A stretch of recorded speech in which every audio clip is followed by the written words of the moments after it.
रेवाड़ी नई अनाज मंडी में बारिश व ओलावृष्टि की कुदरती मार के बाद सिस्टम की खामियों से परेशान किसान अपनी सरसों की उपज को औने पौने दामों में बेचने को मजबूर है।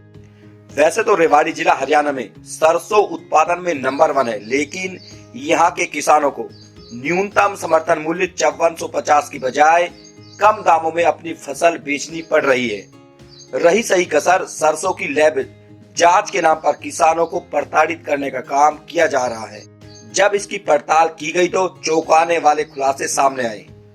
लैब जांच में एक ही सैंपल में सरसों में जहां तेल की मात्रा में 5 किलो का अंतर पाया गया, वहीं नमी का अंतर भी देखा गया।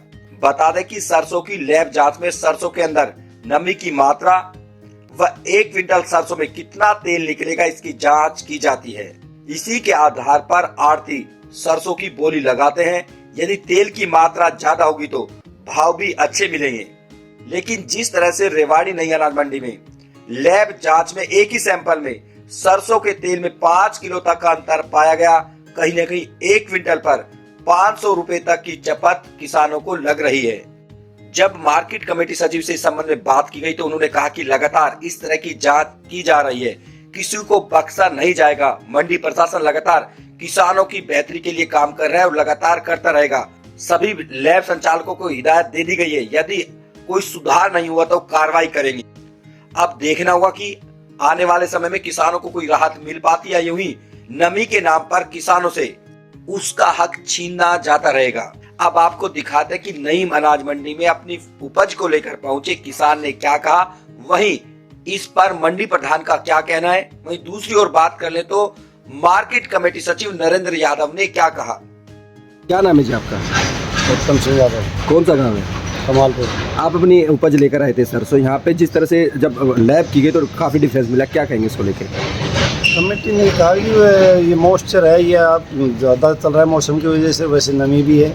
लेकिन मैंने 3 जगह लैब करवाई, एक में 34 आई, एक में 36 आई, एक में 39 आई।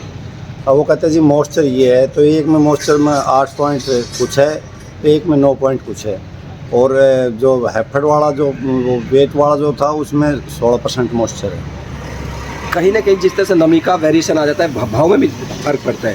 कहीं ना कहीं लगता है किसानों पे मार हो रही है इस तरह से जो लैब में अंतर आता है। ये हाँ, किसानों पे जब लैब जो है, ये लैब ठीक नहीं है और लैबों में अंतर है। इनमें बड़ियों की ज़्यादा खाई पी है, बाकी किसानों का तो नुकसान। कहीं ना कहीं कार्रवाई होनी चाहिए लोग। हाँ, कार्रवाई होनी चाहिए। मसला सामने आया कि जो रेवाड़ी नई अनाज मंडी में लैब खुली हुई है, एक ही सैंपल अलग अलग लैब में जांच कराया जाता है और उसका वेरिएशन बहुत ज़्यादा आता है। क्या कहेंगे इसको लेकर? किसानों को कहीं ना कहीं नुकसान झेलना पड़ा। आप यहाँ पे प्रधान भी हैं, आपकी भी जिम्मेदारी बनती है ताकि किसानों को इस तरह की परेशानी ना आए। मैं अशोक यादव, प्रधान व्यापार संघ नई अनाज मंडी से ताल्लुक़ रखता हूँ, और जो आपने पूछा है उसके मुतालिक मेरा ये मानना है, जिस तरह से हमारे बट्टे घिस जाते हैं, लैब भी काम करते करते घिस जाती है, उसका हर साल दोबारा नवीनीकरण होना चाहिए। उसके हिसाब से उसमें अगर कोई कमियां हैं उनको दुरुस्त किया जाना चाहिए, और उसके बाद मुझे लगता है कि ये खामी दूर हो जाएगी। दूसरा ये है, थोड़ा बहुत मॉइस्चर की वजह से धूप लगने से तेल की क्वांटिटी बढ़ेगी, नमी घटेगी। दूसरा इसका कारण ये सर कहने की मार्केट कमेटी की जिम्मेदारी बनती है उनकी जांच करे ताकि इस तरह का वेरिएशन ना आए, क्योंकि ये साल दर साल खरीद होती है। तो जैसा आपने भी बताया कि घिस जाती है, तो कहीं ना खामियाजा किसानों को भुगतना पड़ता है ना उसका। ऐसा है कि आज से पहले हो सकता है सचिव महोदय के संज्ञान में ये मामला ना आया हो, किसी ने उनका ध्यान इस तरफ आकर्षित ना किया हो। अब आप लोगों ने उनके संज्ञान में डाला है, निश्चित रूप से उन पर कार्रवाई होगी और जो भी पेनलाइज कर सकें उसको भी करेंगे। ये तो मानते हैं गलत है इस तरह का वेरिएशन आना?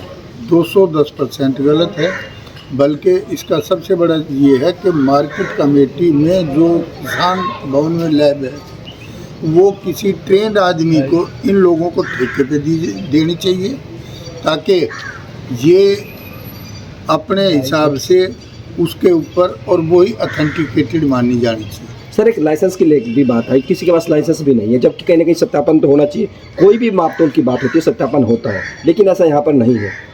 सत्यापन के लिए मैंने आपसे कहा कि ये तो बिल्कुल होना चाहिए। उनके खिलाफ जो पेनल्टी लगती है, जो प्रावधान है, उसके खिलाफ मुझे लगता है सचिव महोदय निश्चित रूप से कार्रवाई करेंगे। ठीक है।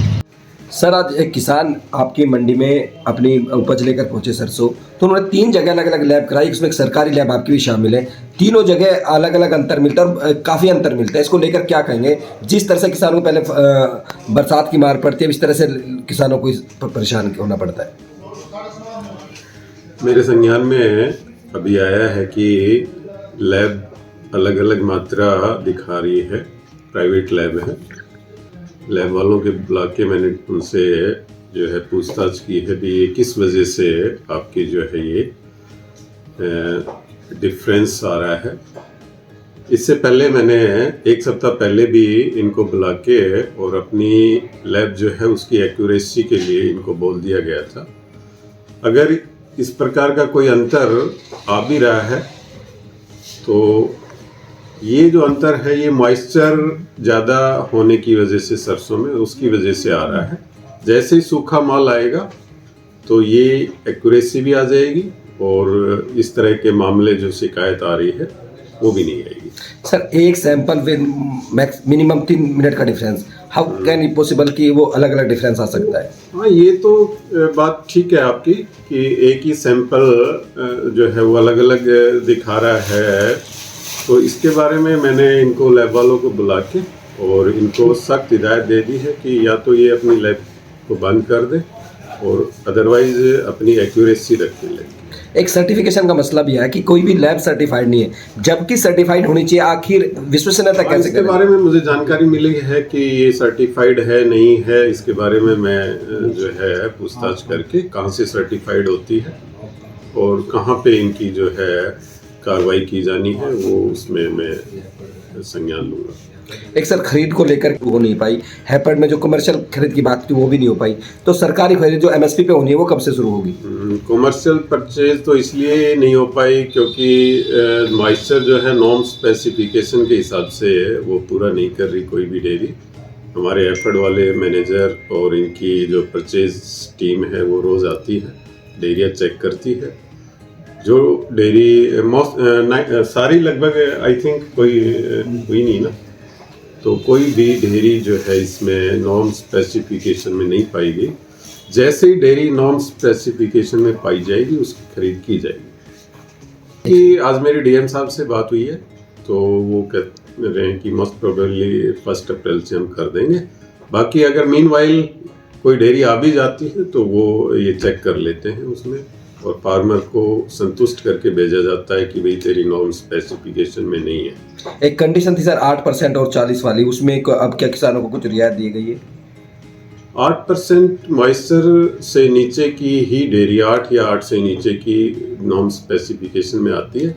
बाकी जहाँ तक ऑयल कंटेंट की बात है तो ऑयल कंटेंट वाली इसमें एमएसपी में ऐसी कोई शर्त नहीं है।